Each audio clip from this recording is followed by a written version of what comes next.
I changed the, I got all the columns numeric now. Okay.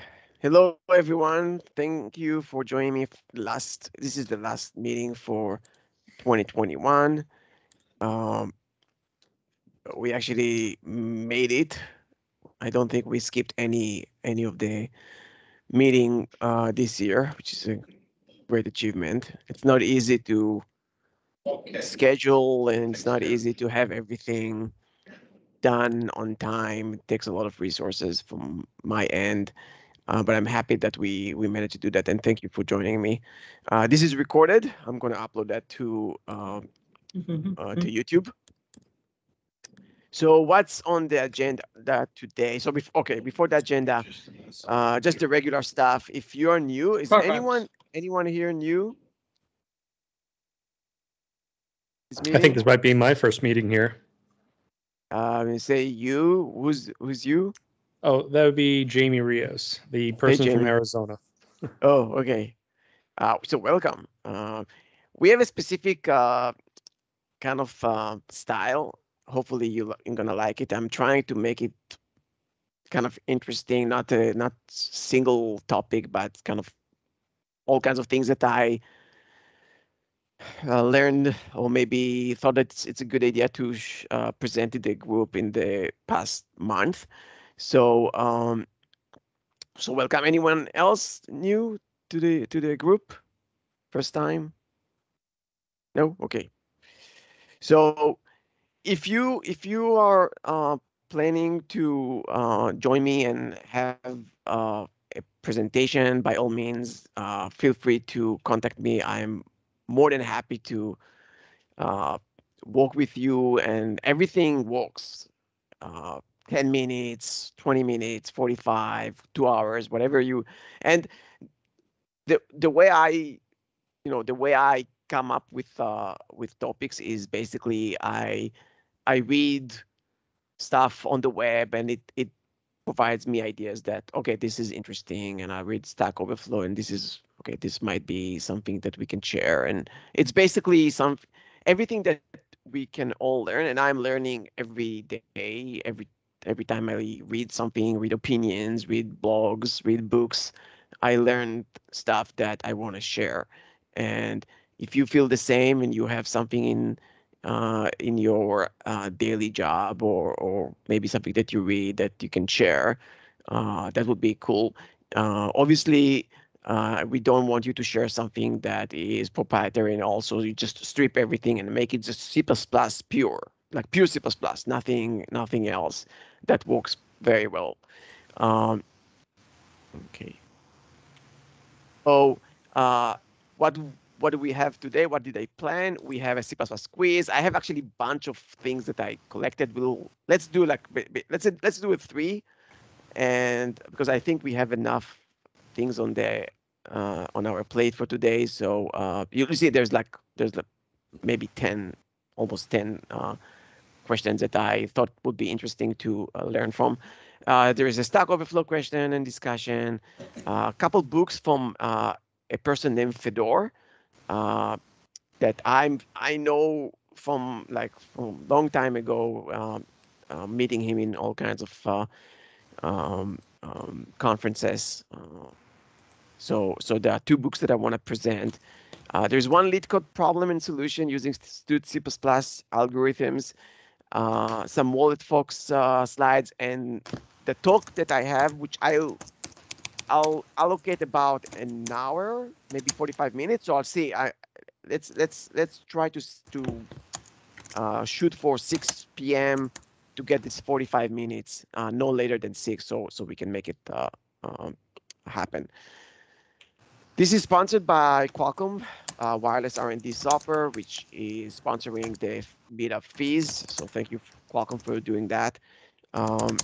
We have a Dropbox link that I'm sharing my slides, and again, this is recorded and we upload that to YouTube channel. This is the channel SDCPP Meetup. We have a Twitter handle, which is SDCPP Meetup. My handle is Kobe_CA. and I'm the one managing both handles, both accounts. Vobert blog is another location where you can find some of my posting and a lot of order of magnitude much more from Martin himself. I don't know if Martin is online. I know he's busy this week, so probably not. So let's start with the CPP quiz. So I have 7, but we'll make let's have just 3. So so what I'm gonna do is stop sharing this one and just share the where is it?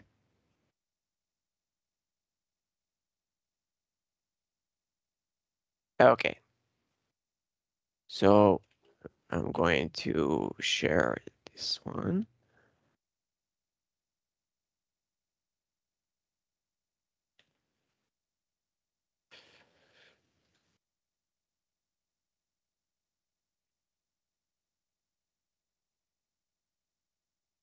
$116. Okay.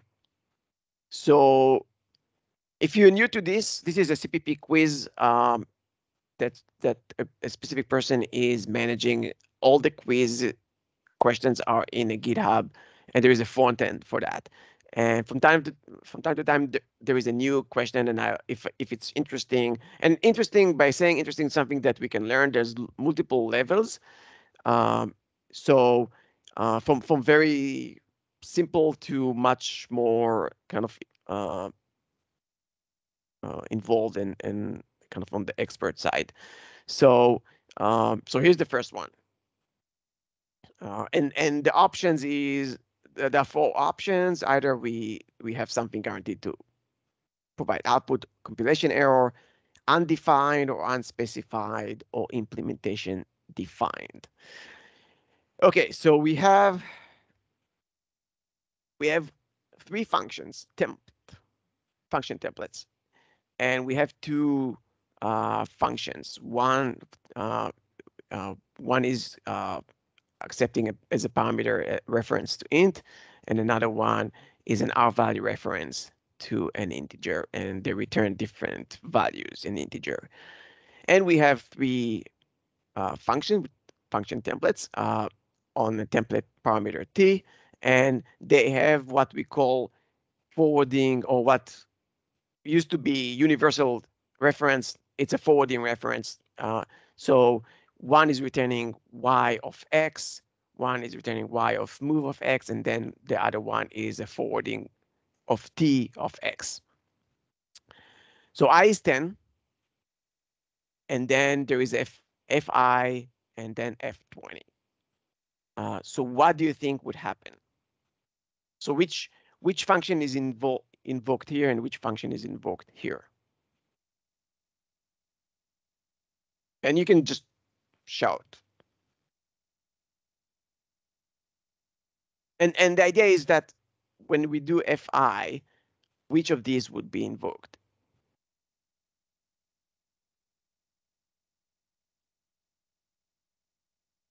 Okay, so it's this would be invoked. I'm actually asking I'm asking which of the y would be invoked. That's what I'm actually saying. So there is a y of x. Is it going to be a reference or an R value reference? What do you think?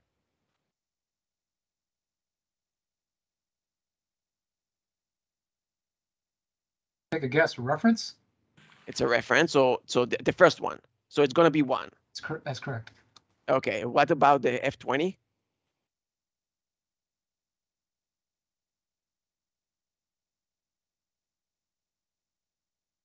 Is x here at this point of the code? Is it an R value or an L value reference? It's going to be binding to an R value or L value reference. And if it's very confusing, I think it's even more than 2. It's a kind of a 2+, maybe even 3, in my opinion, because you need to understand the rules of forward references. And so the idea is that x here would be bind into an L value reference. So that would be also 1. That's, again, If you don't see that, just stop me and let me know. Okay, so the next one is G. So we have G of I and G of 20. So the idea here is that they send as an argument I, and then which is an L value and something which is an R value, and see what's happening. Okay, so G has an STD move. So what happens with STD move of X? STD move is basically a cast. It's a cast to an R value. So if we have G of I and G of 20, both of them would be casted to an R value. By casting into an R value and you have this overload, the overload of the R value would be picked. So we have two, both of them. Now the tricky part is what happens here when we use stood forward.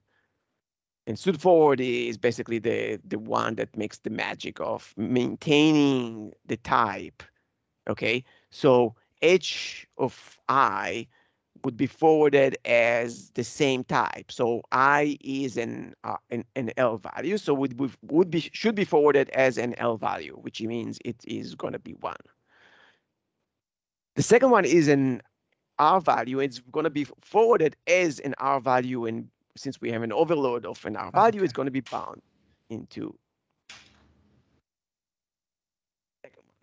So if I'm not making any mistakes, this is going to be the answer. Now, basically, this is going to explain probably roughly what I just mentioned. Anyone has questions regarding this?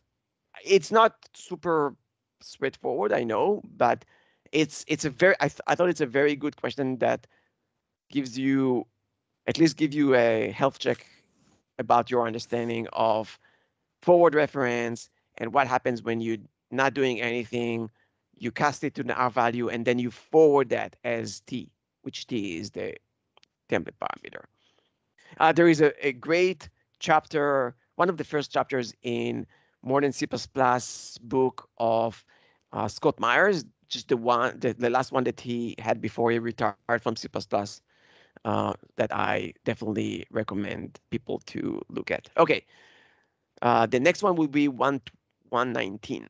Okay, so let's do 119.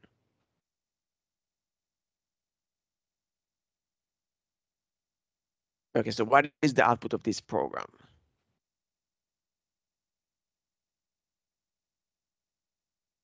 So first of all, would it compile? I would say it would not compile since P was not defined before being used. Okay, that's right. Okay, so it is compiling. So what's left is we have something, or it's undefined or unspecified. The interesting part is that, first of all, we all learned that even though we do that, the syntax is valid. Like you can refer to something that is, you define it at the same line, same expression.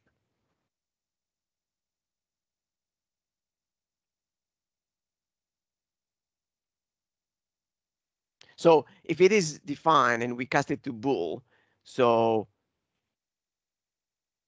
would it be, so it can be 1, for example. Is that something that, because if it's valid and it has an address, so it can be 1. Okay, so let's see. The point of name declaration is after its complete declarator and before its initialization. So this is a valid C++. It's possible to initialize the variable P with the address of an existing variable, even if its own address. From that point, it's easy because it's not null, and you cast it to bool, so it's not null, so it's going to be 1. Okay. It's a very tricky one. Okay, so the next one would be 158.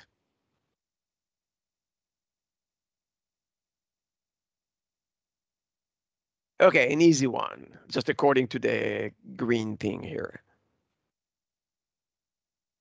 So we have a struct that has an empty constructor, default constructor, C out of A, and then a copy 1, C out of B.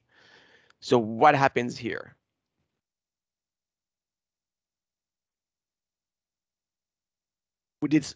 Okay, what does it mean, stud vector of something, and then 5 here? What does it mean, 5?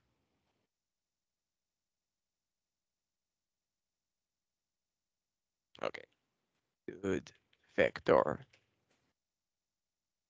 Okay, so let's take a look at the constructor. I believe it's however many elements you want to have. How many elements? So I think it would be this one. Yeah. Where we actually, the value would be default, right? So what do we think we're gonna have here?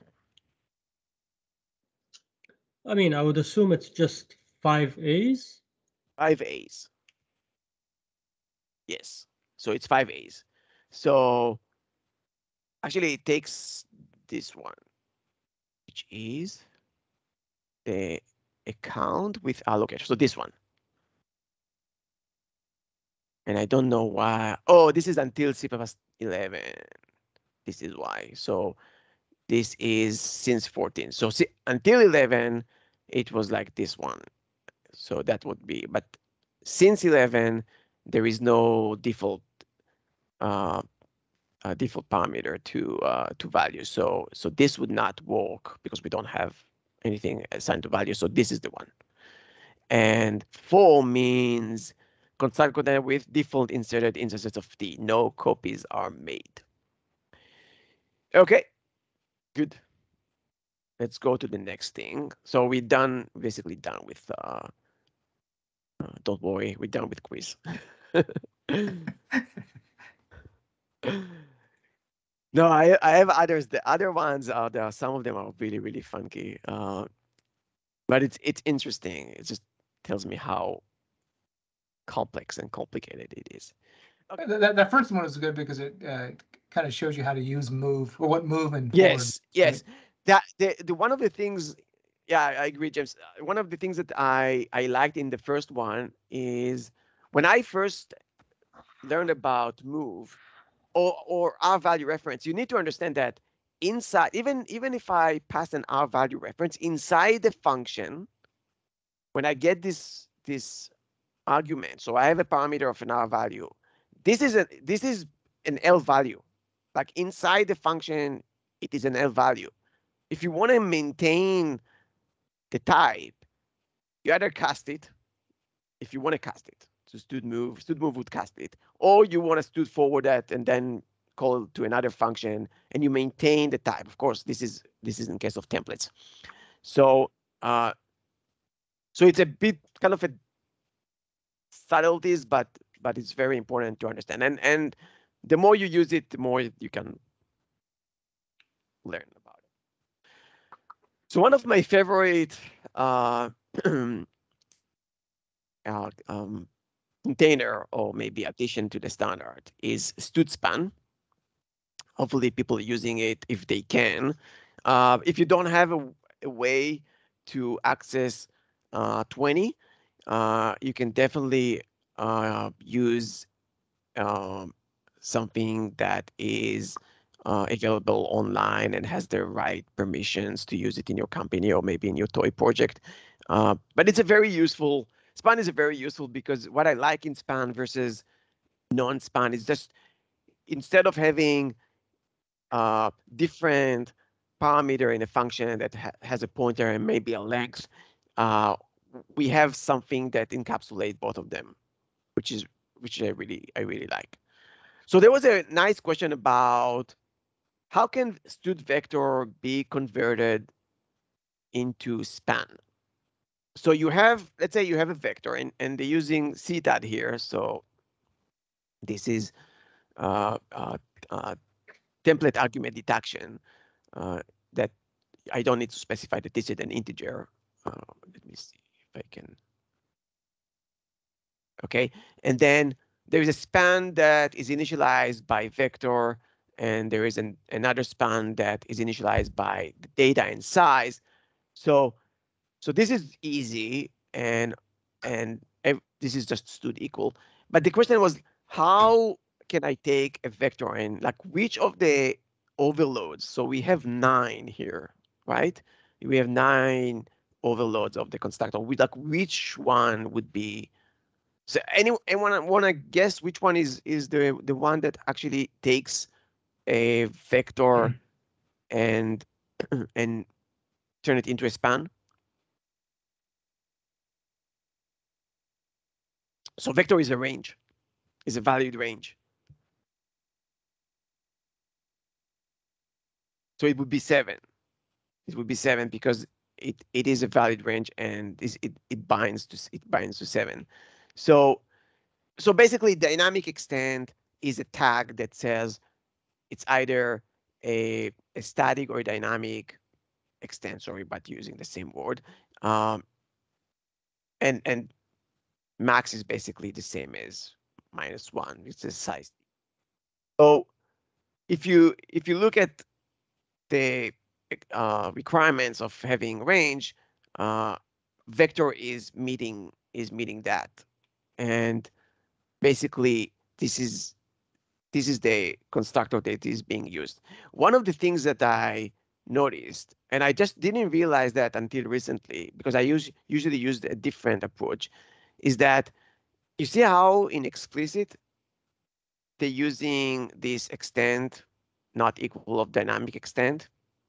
So basically extend is part of the template parameter. So there is a T and there is extend, okay? And what they use here, which I didn't realize that this is possible, is actually using, you can actually define whether or not explicit is enabled for this constructor with having this compile time expression. Usually what I used to do is with a no except, but apparently you can do it also with explicit. So how does it work? So this is just a follow up on the kind of a branching out of this question because I thought it's interesting. So take a look at this simple. First of all, everyone understand what explicit means for a constructor. And usually you have it for a single parameter constructor. Usually, it's usually constructors can be used as a conversion from, let's say, this constructor. If there is no explicit or if the explicit is disabled, I can take an integer and convert it into foo because I have a constructor that accepts an integer. So I can, if I want that to happen, the compiler would make it happen. But if I put explicit, the compiler would not let me to implicitly convert an integer into foo. So apparently there is a way to say explicit with an expression, a compile time expression. In this example, there is a compile time expression that says, okay, false or true. This is a const expr. And the interesting part is that I realized that you can actually use a template related expression here. So if this was a template, I can say, okay, if t is an integer, is same int, it's going to be explicit as true, or if not, it's going to be explicit as false. And then I can turn on and off explicit for this specific constructor. I felt like this is a very nice thing that I wasn't aware of, by the way. When I looked at this specific answer and I was looking at this explicit, I said, okay, this is interesting. I never used it and I never had a chance to actually look. Even not in any book, I think, not in literature or anything, I didn't notice that. So I thought it's kind of a nice thing to bring up to the group. I don't know if anyone used it before, but definitely I did. Usually if I really need to do something in a compile time for a constructor, I use no except, like all kind of Sphena and all. I rarely do that, but it's like once in a blue moon I need to do that. So I use the no except part, but apparently there is also a way to do it in explicit. I have links that you can take a look later for more stuff related to span and dynamic extend. I'm gonna bring it in. I'm gonna upload it into the Dropbox, and you can take a look at that. Okay, so let's start with a couple book recommendations that I really liked. So I own a copy of these two books. One is pretty new, The Art of Writing Efficient Programs. It's by Packt publication, October 2021. It's a great book, in my opinion, loaded with a lot of techniques about C++ benchmarking, C++ performance. It goes all the way to alignments, the data structure, micro benchmarking, everything. I learned a lot of things. Obviously, I didn't finish the book, but from what I have so far, I really like it. I think it's a very good book to understand all kinds of things that your hardware is doing for you and the compiler is doing for you, and in the context of C++ and more than C++.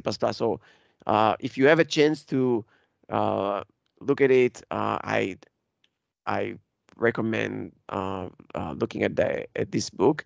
So this is just things that I took from the cover. Data structures, concurrent memory access, and there are some. It starts with very kind of light things that you can use on a daily job, and goes all the way to log-free programming and stuff that are more advanced, and also designing API for high performance. Kobe, is it specific to C++? Yeah, it's all pure C++, at least 17, and more and up. So I think I saw ranges there, but it's a C++ 17 plus. Yeah, it's all pure C++. I think it's a very useful book too. It's pretty loaded, by the way. It's a 400 and something pages.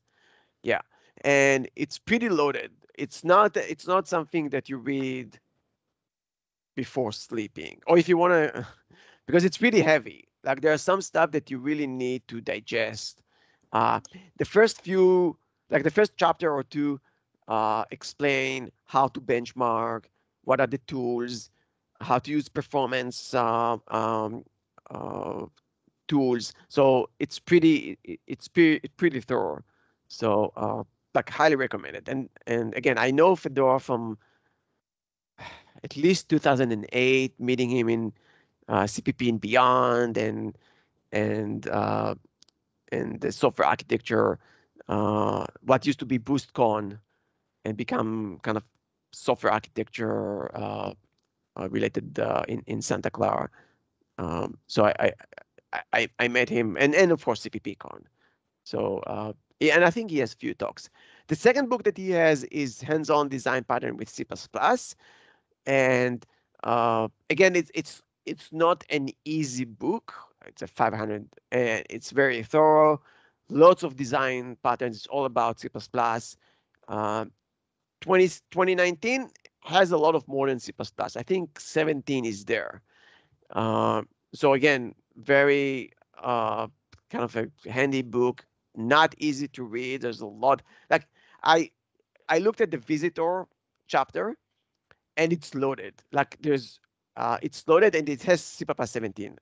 Now that I'm thinking about it, it's loaded with a lot. Like the chapter of the the visitor pattern is, there's a lot of things there. So I thought of taking ideas but there's too many complex stuff that it's not for casual 45 minutes talk.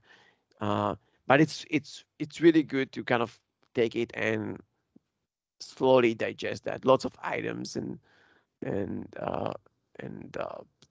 patterns that you can learn from. So another book that I recommend. So the next thing that I want to take a look at is our leetcode. So give me a sec. First of all, see that the recording is happening. Okay, so take a look at this specific leetcode. And the way I picked the lead code was reversed. I want to show you something. I want to show you a usage of a specific algorithm in stud algorithm, like in the algorithm package of C++.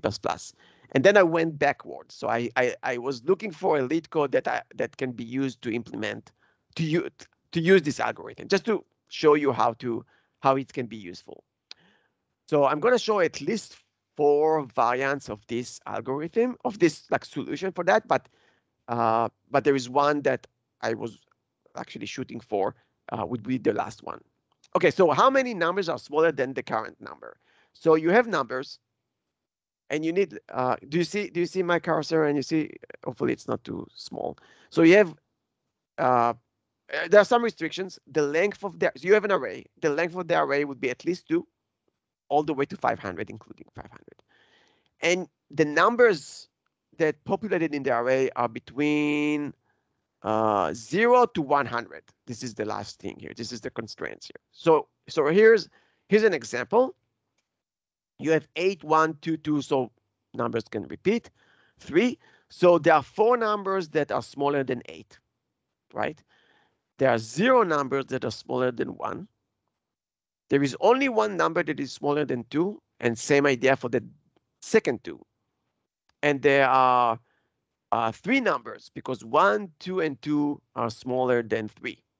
So this is the vector that is returned. And there is another example here. And here's an example of everything is the same. So there is 0 numbers that under 7, 7, 7, 7, same deal. Okay, so think about it. There are a few ways to solve it. I'm just going to show 4 of them that I was thinking of. First one, just having 2 for loops. So basically, this is 2 for loops, but instead of having a for loop inside a for loop, I have a for loop and another count if. So what I'm doing is I'm going over the numbers, and it's okay for this number. How many numbers are smaller than this value? So there is the outer loop that goes and iterates through all the numbers. And for each of them, I'm iterating over the numbers again, okay? And then just populating result. Very simple, but it is costly, but it works. Any question regarding that? So again, my incentive here is to show you at least one algorithm use. So count if is one algorithm, and using lambda, immutable lambda, that just take and just check if something is less than something else. And if yes, we count it, and then we populate the number that we counted. And that's it. It's pretty much straightforward. So the second one is maybe a bit better, not maybe, but a bit better, but still not the best. It's required a sorting. So here's how it's being done. Again, the whole incentive is using all kinds of very high-level algorithms and functions from the standard library. So I have the incoming vector. I'm assigning it to another vector. So this is auto, and this is vector. So I'm just making a copy of the vector. So it's a full copy. I'm sorting the sorted one. So now it's sorted. And I have the result. So this is what I'm actually returning. So I'm just going over the sorted numbers. So if you think about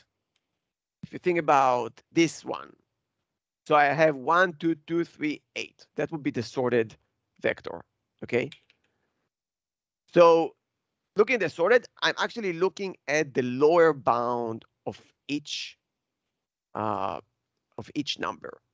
So for example, if you think about the one that are not sorted, so num of I would be 1, right? Num of I so 8. So I'm looking at the lower bound of 8 on the sorted. So the number of elements before 8 when it's sorted would give me, and just the way I'm actually computing that is just the distance between these two, between the iterator and the begin. So I'll get the distance, and the distance is an integer, casting it to an integer, and you're done. So again, what would happen is that I have a sorted vector. So I'm looking at 8, and I'm looking, okay, what is the lower bound of 8? So the lower bound of 8 would be the 3, and then 3 minus the begin, it's going to be 4, and I'm pretty much putting 4, and so on and so forth. And if you think about it in your head, it works very well with 7, because the lower bound of this sorted one of 7 would be always 0. So it works well with elements. By the way, I checked everything. It's all on github.com. You can go and play with it. It's all with gtest. So it works well. So that's another one. Okay, so obviously one of the things that comes to your mind is, can I use map? Okay, so unordered map can be one of them, or map can be another one. So I use sort with unordered map, but map is also fine for that matter. So again, sorting that, and then what I'm doing is I'm creating a map or an unordered map of the sorted value, okay, and the index of where it's sorted. So if in the other vector of all these 8s, like 8, 1, 2, 2, 3, so when it's sorted, 8 would be in index 4. It's a 0 base, so 0, 1, 2, 3, 4. So this is what I'm actually building. And it's beautiful because I'm actually counting that. I need to count the index. And from that point, it's pretty easy because, and by the way, I'm using student inserter. So if you have multiple, like 7, 7, 7, 7, only the first 7 would apply. And what is left for me to do is create the result vector. And I just want to pick up the index of the value. So the value 8 would have an index, and the index would be the one that would give me the number of elements before. It's pretty straightforward and very, I think, one of the most common probably answers that people would provide. Okay, and the last one that I want to show would be an ON with using exclusive scan, and this is why I was trying to show usage of exclusive scan, and here's how it's gonna work. I have a vector that is populated with just zeros, and max numbers is zeros. Remember, we have up to the values in the vector can be from 0 all the way to 100. So I have 100 options here. What I'm doing is I'm taking this vector and I'm counting how many of these we have. So if you think about this vector of 8, 1, 2, 2, 3, what I'm doing, I have a vector of 100 elements, right? And what I'm doing is I'm putting 8. So I'll do plus it's going to be 1 on 8. We have 1 on 1, and then we have going to be 2 on number 2 because we have 2 of them, and then 1 on number 3, and so on and so forth. Anyway, now that I realize that I have probably a bug, I need to have max num plus 1 because I need to have, it's 101 because it's 0 all the way to 100. and this is 0 to 99. So I didn't check the corner cases of 100, but anyway, it's the same idea.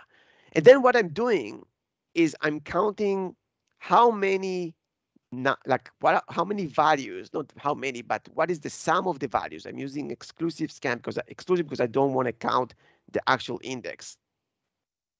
And I'm populating this 100 elements, 100 indices vector with these values. Okay. And then whatever left me to do is just to collect them and to transform this this numbers from.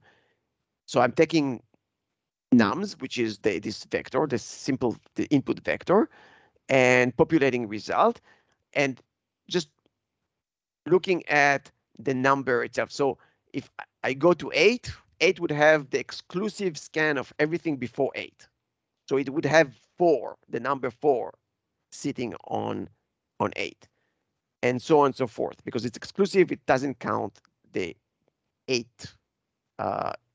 location itself.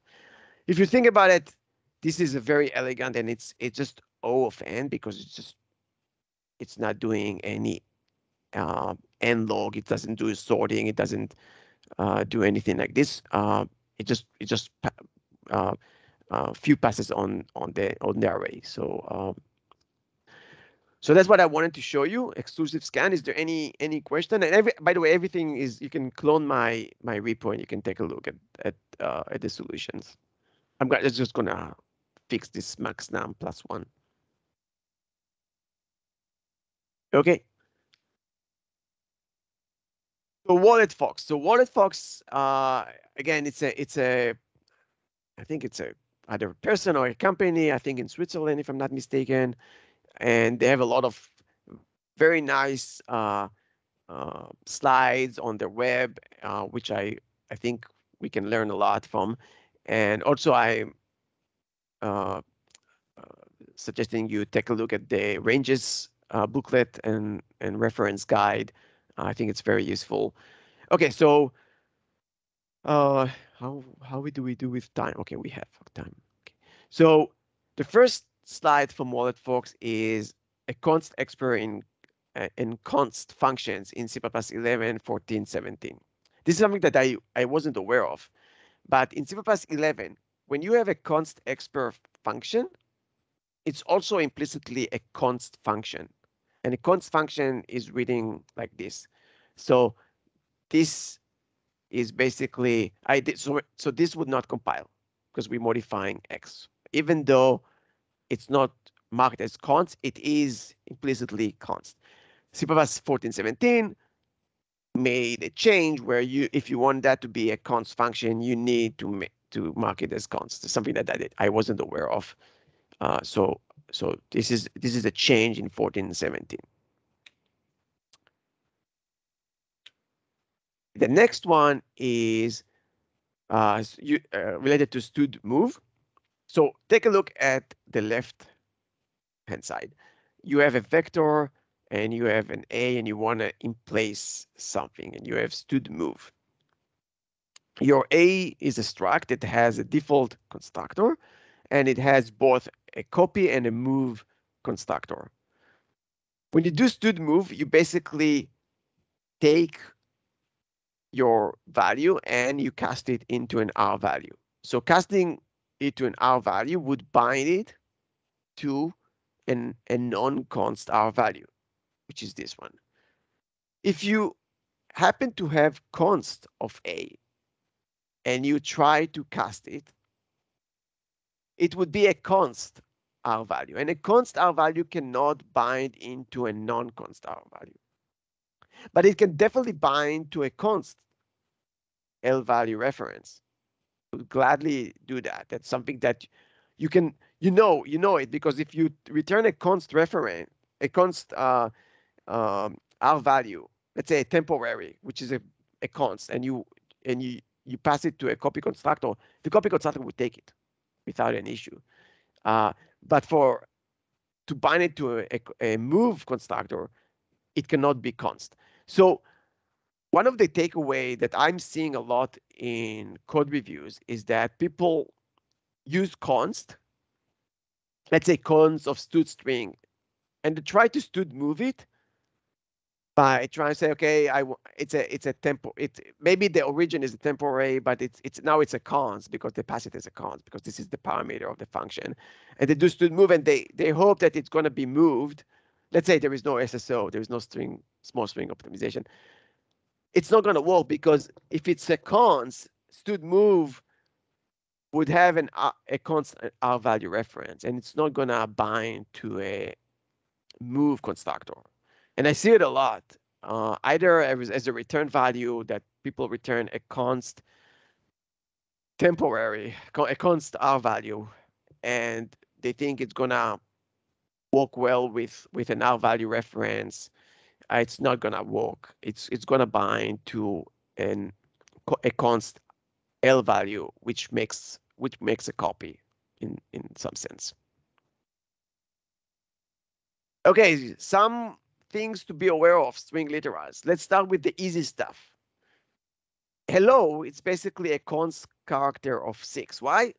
We have a terminated string literal, right? It has a hidden \0. So stud size of that would be 6. A stud empty of this would be false because it's not empty. There is one character here. You're just obviously forgetting that there is. However, when we look at stud string, when you do stud size to stud string, it's basically invoking that size. And stud string that size doesn't count the \0. It doesn't count the null terminated one. So stud size of something, if this something has a dot size member, it's going to call it dot size. Same deal for string view, same idea. And strlen is basically the length of the string without the terminated character. So all of this would print 5. Stud empty of stud string is true. Why? Because stud empty, if stud string has an empty member function, it's going to call dot empty. And yes, stud string of nothing is empty. And same deal for string view because it's following the same idea. So be aware that this is different when you deal with directly string literals versus stud string or string views. And obviously strlen is following the same. Okay, I think this is the last one before we go to the visitor pattern. This is kind of an interesting thing. If you have an auto return value in a const expr and you have this ternary operator, the idea with ternary operator, which I didn't realize until recently, is that in order to figure out what is the return value of auto, both sides of the column needs to be fully evaluated.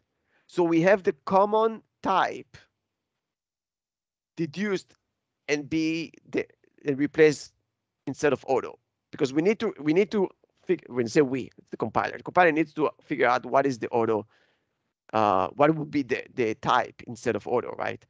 So in order to do that, the second and the third argument of this whole ternary operator needs to be evaluated. So basically, one is an integer. How about n times fn minus 1? We need to evaluate it. And if you try to run it in your head, even if it's n is equal 1, we need to do 1 times f and n minus 1. So we need f of 0. And it's going to be, again, it's going to be recursive because there is no stop here. We need to evaluate all the way then until we get into a specific expression. And we know that the type of the expression. And it's not going to happen with this expression. Sorry, with this function, this const expr function. So 2 options. One is saying I'm not using auto. This is an integer, and that's easy. But if you do use auto, the way to do it is not using ternary operator. So because when n equal 1, we have a stop and we return 1, it's an integer. And if you run it in your head, this is not going to be an infinite recursion for the compiler to figure out what is the return type of this expression, because there is no ternary. Again, the problem is the ternary operator. It needs to evaluate both of them, both sides. And once you have this, it would evaluate 1 as an integer because that's the type of 1, and then start evaluating n times fn minus 1, and it's going to happen forever because the function is always ternary operator. So it's always going to try to the right side, the third argument is always going to be evaluated forever. So it's not gonna work. One thing that I realized, kind of similar to this, is if you have a struct, if you have a function in the struct, and this can be a class also, it's the same deal. You have a function, it's a member function. You have a function 2, and you call it, and this function 2 is implemented somewhere. Like it's not before the function, it's really later. It's working well. Like function 2, the compiler knows that it's going to return an integer, and it knows that auto is going to be an integer. It's easy. However, it's not going to work if you have it this way, where function 2 is actually returning auto. Even though the function 2 is visible to the compiler, it knows it's return 42, which is an integer. This is not going to work unless you take this func2 and put it before. This is not going to work. So this is an interesting thing that I bumped into in one of my daily job. Obviously, the two options, either put func2 before func1 or have auto as an integer, and you're good. So auto would be an int here. So I thought this is an interesting kind of subtleties to know. That's it for this part of the meetup, and let me set up my stage for the visitor pattern.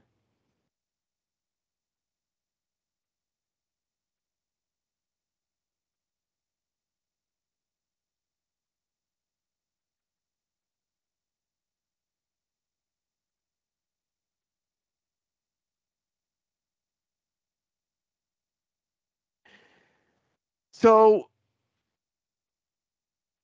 this was on my to-do list for a long time. A small confession, I used to hate the visitor pattern. I still not like completely love this pattern because I think it's a bit hard to wrap your head around it, but it's an important one and it's used a lot. But yeah, I used to not being a big fan of it, let's say, not hate, but not being a big fan of the visitor pattern. So it was on my to-do list to kind of create a presentation, like a 45 one, and just show you all how can we actually make peace with the visitor pattern. Anyone actually using a visitor pattern in her or his project? I used to work on a project that used it very heavily, by the way. And it wasn't intuitive. And the reason it's not intuitive is because of double dispatch. And everything that is double dispatch is not intuitive because you need to, as our human brain needs to keep context of this dispatch. It's like recursive. Kobe, I think the TSN compiler.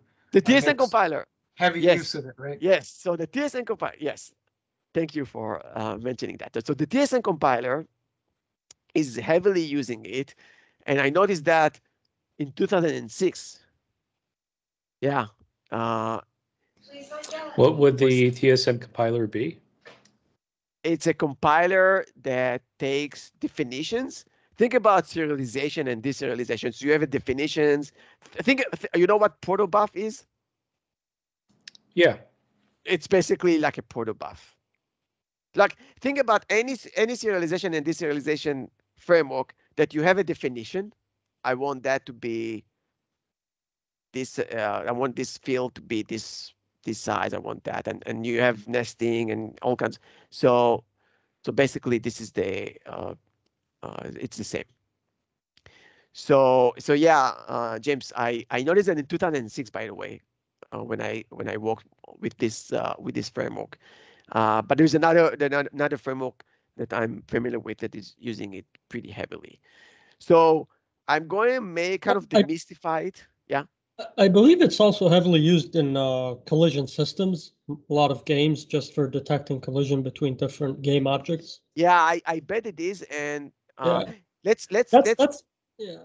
That's the only time I really used it. I mean, it was in C# for a school project yeah, game. it makes sense. And when I have a diagram that I came up with. Hopefully it makes things easier to understand. Hopefully, I don't know. It's just came up with it's at least intuitive for me. And I think let's go back to the gaming. I think the reason about why it's good for gaming, there's a lot of stuff happening and you want to discover the actual derived type, kind of discover the actual type, and I think it's useful. So let's start. I'm going to start with immediately going into the traits of the visitor pattern and count the advantage of the visitor pattern. So basically the visitor pattern has a multiple or maybe double is just two, but it can be a multiple dispatch operations. And the way I see it, this is my view, it helps me to recover lost type information. So and I'll show example. So think about if you have inheritance, you're working on a polymorphic system. And this polymorphic system, you have base class types and you have lots of derived class. So basically, when you have a specific base class pointer or reference, you don't know the actual type. You work with a specific interface, but sometimes we have in our design some requirements that I need to know exactly what is the actual type because I want to make operations that are related to this specific type.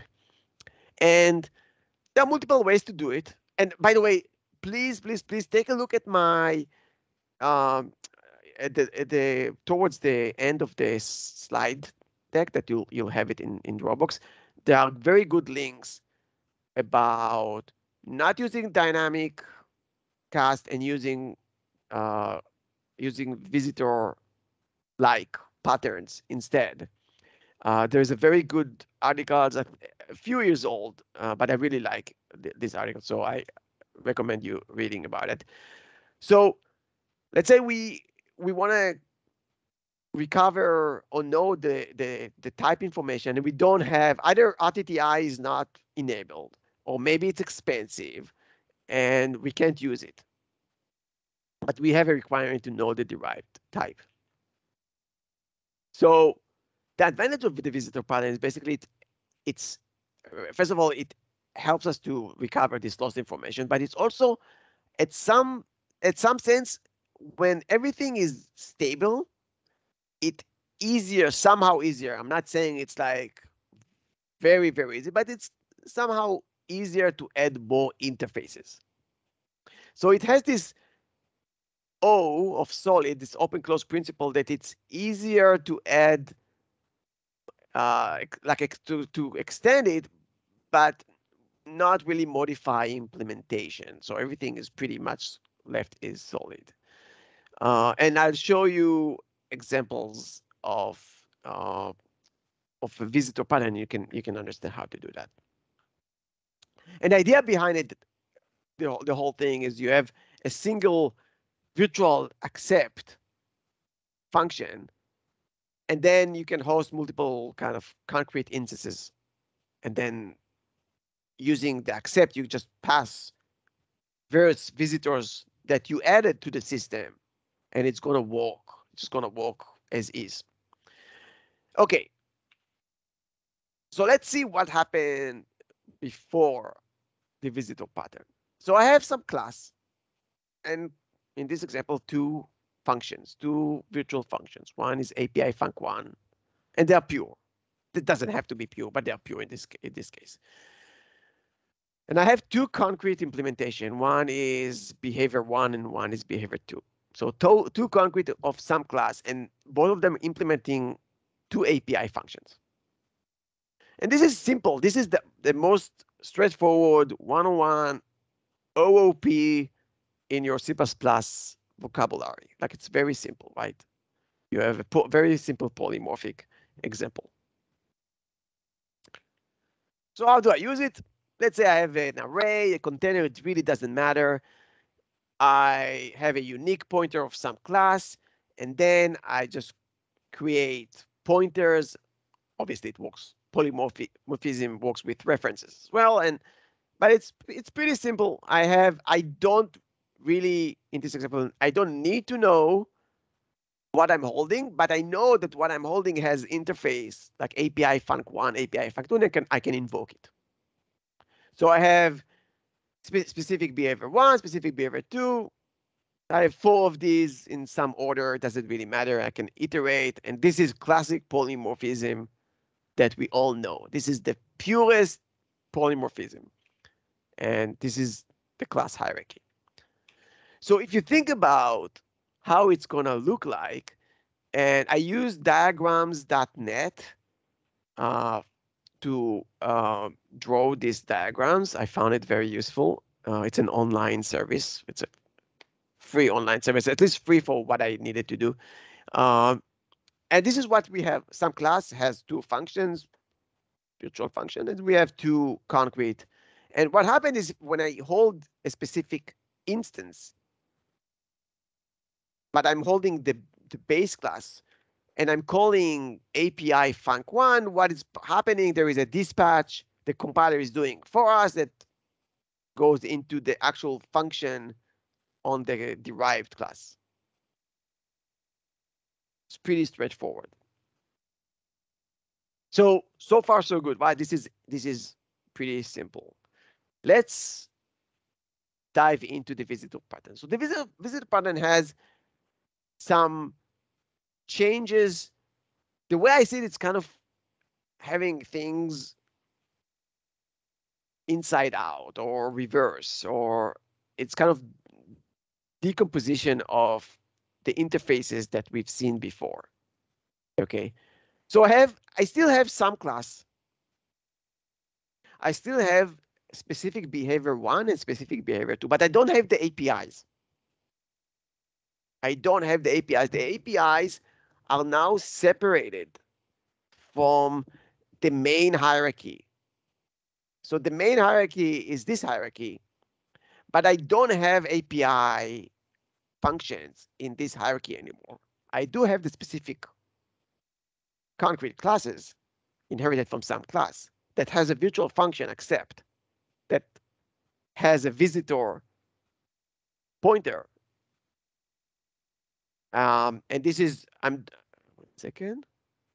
I'm for declaring and using it as a parameter at the same time here, which is allowed, by the way. I can do that. I could do visitor star and have class visitor somewhere at the top, or I can for declare and have the parameter at the same time. So each concrete class would have the accept as an override. So far, so good, right? I don't have the API, but I have one accept function that all derived classes must, because it's a pure one, they must override.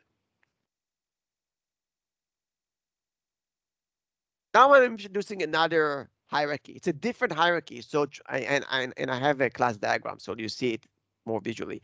So I have the hierarchy of this some class with the concrete, and I have a visitor hierarchy. The visitor hierarchy would have a visit function, and the base class of the visitor hierarchy is going to list everything that I'm interested in terms of the concrete classes that I want to deal with. Okay.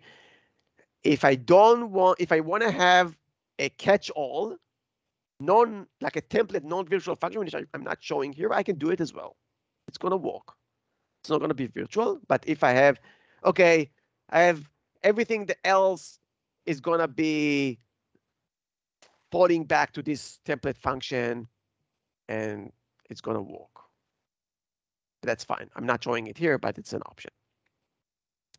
So again, it's a different hierarchy, separate hierarchy that has multiple virtual functions named visit. They are overloaded, and it's going to be overridden in a second. And the parameter would have the concrete classes. Okay.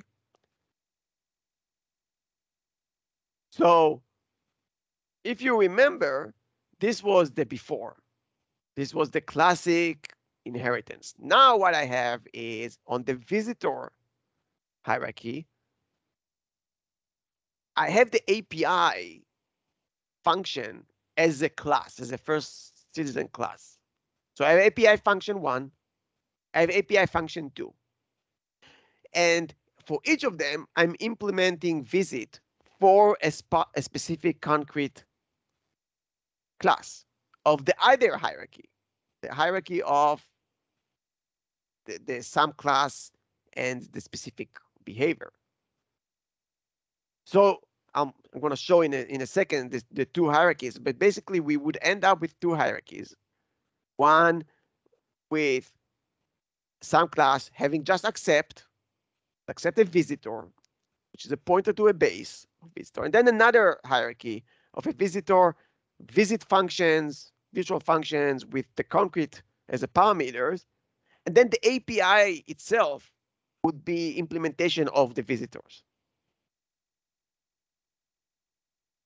And for each of them, for example, specific behavior 1 and specific behavior 2, this is on the other hierarchy with the accept function, which accept a visitor. I'm going to call the visit function. And the visit function, I'm going to pass this. Now, the moment I do that, if you remember, visit has overloads. When I do this, this is a specific, I have a specific type. It's a specific behavior 1 or specific behavior 2. I have a type of this class. So the compiler would bind this in compile time. This visit call would go to a specific overload, and then it's going to be dispatched in runtime to a specific overridden function. Okay, and you already see where I'm going with that whole thing. The derived class of the visitors, they know what is the specific behavior that is being invoked on the visit function, because it is a parameter in their visit function, so they know that. So before I show you the diagram, I want to show you how to use it. And here, it's pretty easy. I'm having this sum class, and I have, so this is very similar to what we had before. But I have another hierarchy that I'm going to use. I'm instantiating, in this case, two visitors, one for the API func1, one for the API func2. I could also work with a visitors pointers to the base. I'm not doing it right here, but it's gonna work this in the same way. And I'm iterating. And here I'm, just like I did in the previous slide, calling the function 1 and function 2, I'm doing accept with the visitor of function 1 and the visitor of function 2.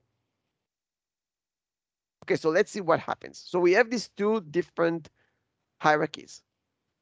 This is very similar to the hierarchy that we had before, but we don't have the functions. We have an accept function.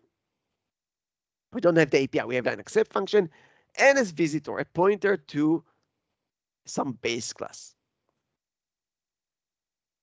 When I have a pointer to or a reference, when I say pointer in polymorphism, in a polymorphic environment, just imagine I'm saying also reference. When I have a pointer to a base class of some class, and I'm calling accept, it's going to be dispatched, except with a specific visitor, like a concrete visitor. It's going to be dispatched to the specific behavior, because this is what the compiler is doing for us. It's very similar to what we had before, but the name of the function is different. It's accept, but it used to be API 1 or API 2. It's the same mechanism inside, like internally behind the scenes in the compiler.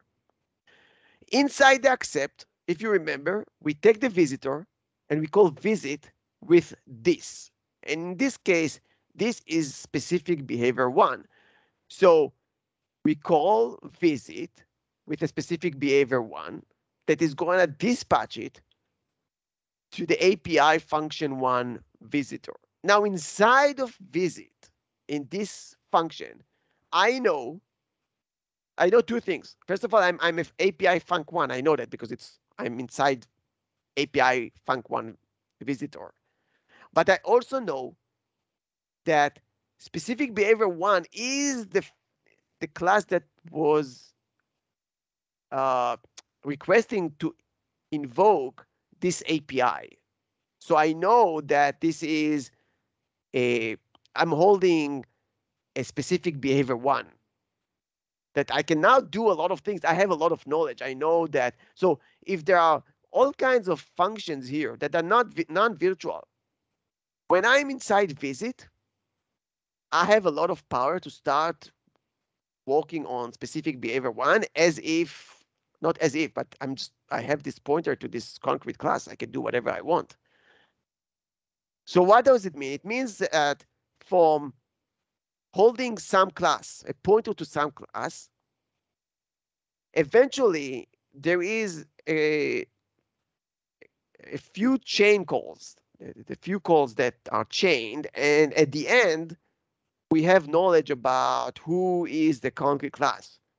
We could do it the same with dynamic cast and check if it's working or not, if it's a null pointer.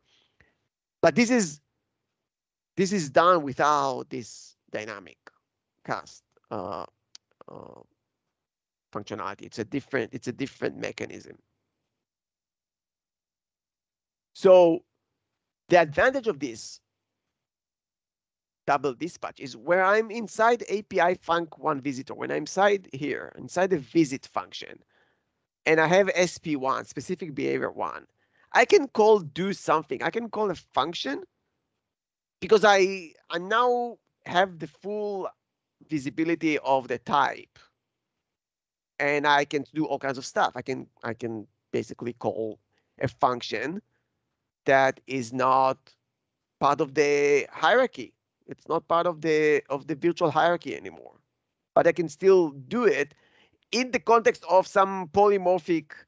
I started with the whole thing with a polymorphic. I called accept with a visitor, and it created a chain reaction that eventually I have a lot of knowledge about the type that I'm actually using. And this is very, very powerful. Now, there's a lot of syntactic sugar that you can see in the books, maybe blogs. You have a dispatch function that takes the actual class hierarchy and the visitor and combine it into one function. Then you just do accept of v. It's the same thing, just kind of a syntactic sugar and into one function called dispatch. There are more ways to generalize this pattern, and it looks like a busy slide, but the whole idea of this slide is that I could actually have the visitor, and in one function, I show two options here. In one function, I'm actually passing some class pointer. So it's not only I have the specific behavior 1, but I also have the root. and I can do stuff with the root, and sometimes it is useful. So that's another thing that you can see.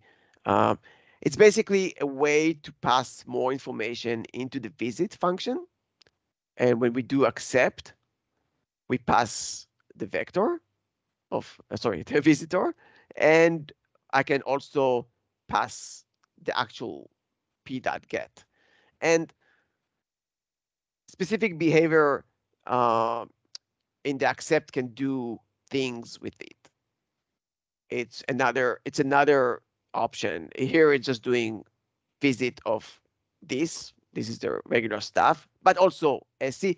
But it could be doing stuff with SC here as well. And I've seen code that in this level, it's also operating on the base class level.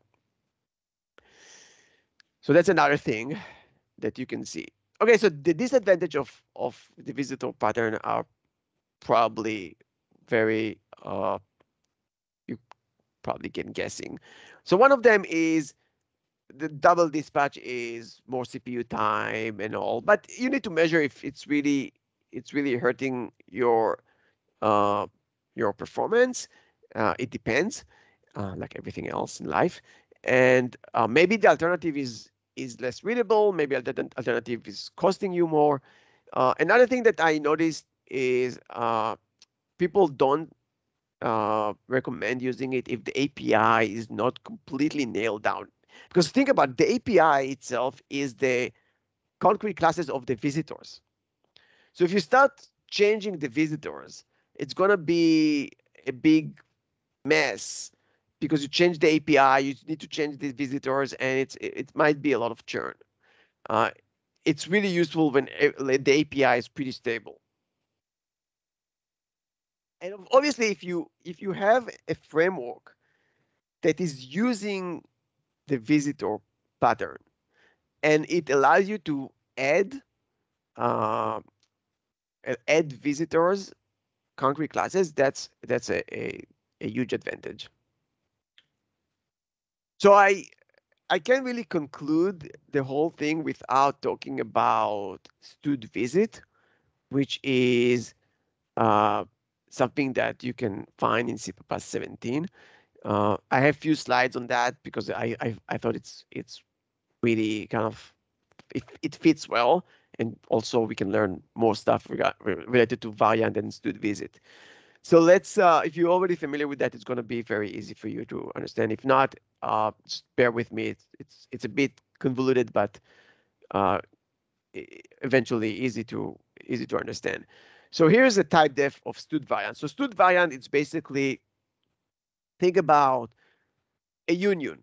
It's like a union that I have a specific types that I can put in this union. It's in this case, it's not necessarily implemented as union, but it works like union in some sense. So it has a specific number of types. It's unlike stud any that can take anything. Stud variant takes specific number of types. It can be any number of types, depends on. So var t is a type of stud variant, and I can put either integer, long, double, or string. And this is something that I took from CPP reference. And we have this overloaded pattern that I'll mention in a second, but just we'll return to it in a second. So I have a vector of this stud variant. So this again taken from from CPP reference. We have 4 instances. So this stud vector has 4 indices. First index has a stud variant that is initialized with an integer. The second one has a stud variant with a long, double, and a stud string. This hello would be stud string. And then what I'm doing here, not me, but CPP reference, is iterating over the vector. So every time I have a different stud variant. So the first one will be a stud variant that holds an integer. And I'm calling stud visit with a lambda. That it's a templated lambda with v. And some magic happens, and eventually this arg would be an integer, and we can do std out of 10. In the second case, what we do here is we have a lambda. Again, it's a lambda, templated lambda, that returns a var_t. And we, again, pass the same stud variant, which is an integer. It's the same one. And it's going to be 10 plus 10. It's going to be 20. And var_t would be a variant of an integer that holds 20. And this is after doubling what happened. So now we have a stud visit, and this is kind of looks very, very complicated, but this is just a lambda with a templated parameter. Again, it's a stud variant that takes w. So now w is after we did something plus something. So in this case, it's integer 10 plus integer 10. So this is so visit gets two parameters. One is a callable object. It's a lambda. That's just a big lambda, comma, the stud variant. Okay, so this stud variant would be passed to the lambda. And now there is all kinds of compile time if const expr. If it's an integer, it's going to be an integer with value, in this case 20. Else, so there is a if const expr that is evaluated in compile time. So in compile time, we would have a specific jump into this specific statement, which is either an int, long, double, or stud string, or if none of them is going to do a static assert. And this is the static assert is the compile time. So if I put something that is not part of the vector, but part of the variant, we're going to have this non-exhaustive visitor. So the next one would be a long. So the long would be this one, and so on and so forth. Now, the way it works with this overloaded, it's a variant template struct.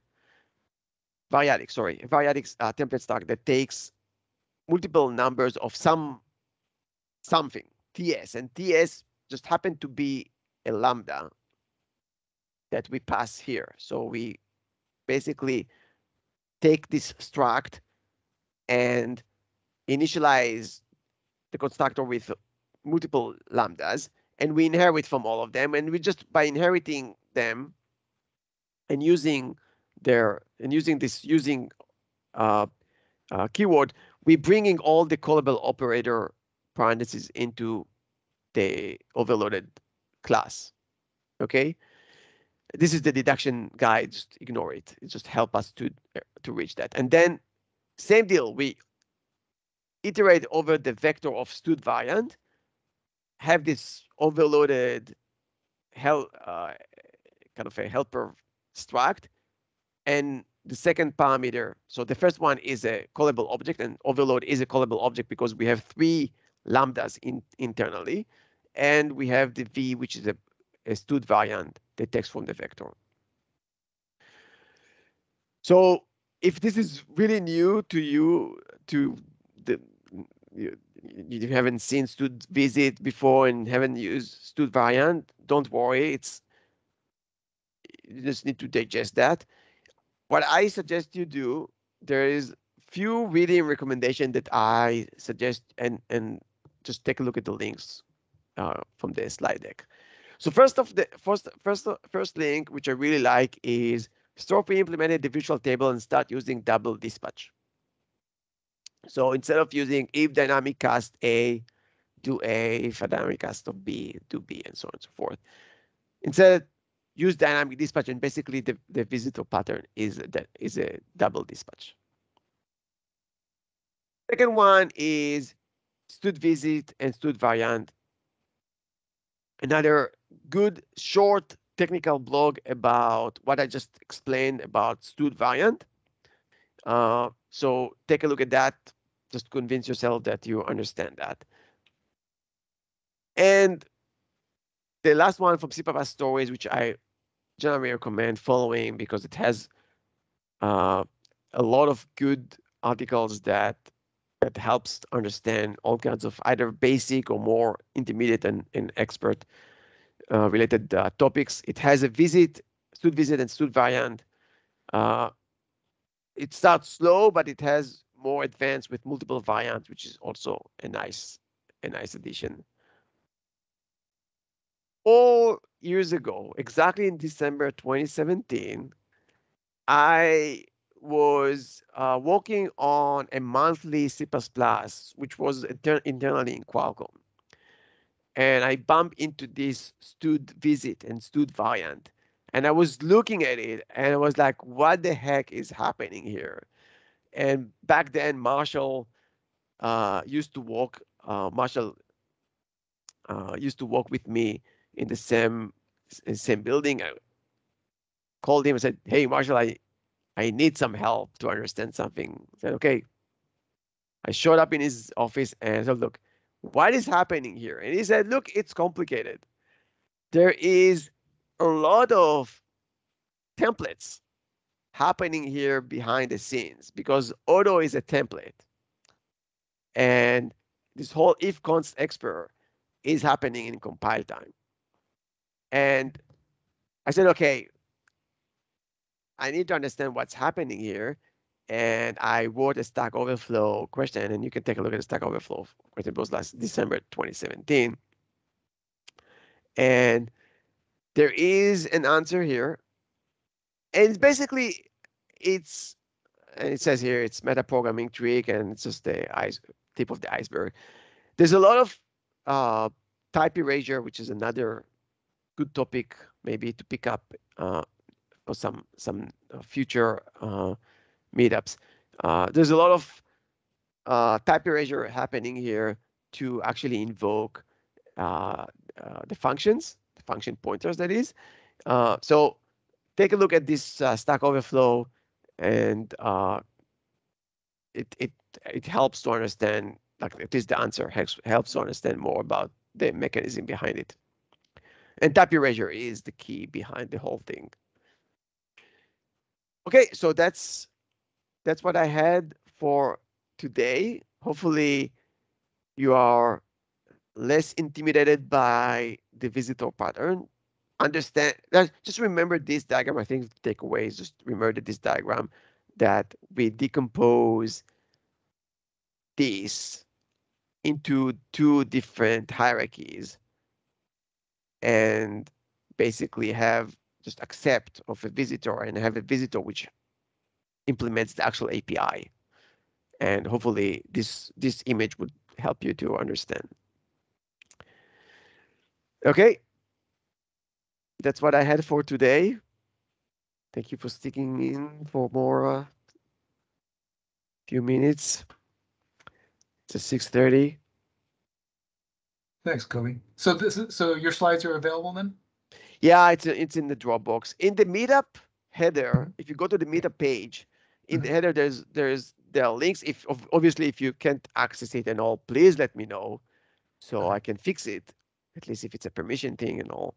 I started with Dropbox back then, like 3 years ago, because I thought it's a good, easy way. But if it's not, I need to think about a different location. So please let me know if it's. I'm hopefully going to upload that this evening and also upload it to the YouTube. So Awesome, man. Awesome presentation.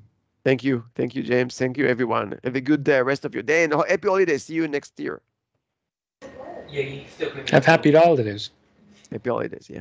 I don't know if I have any. Thanks, Kobe.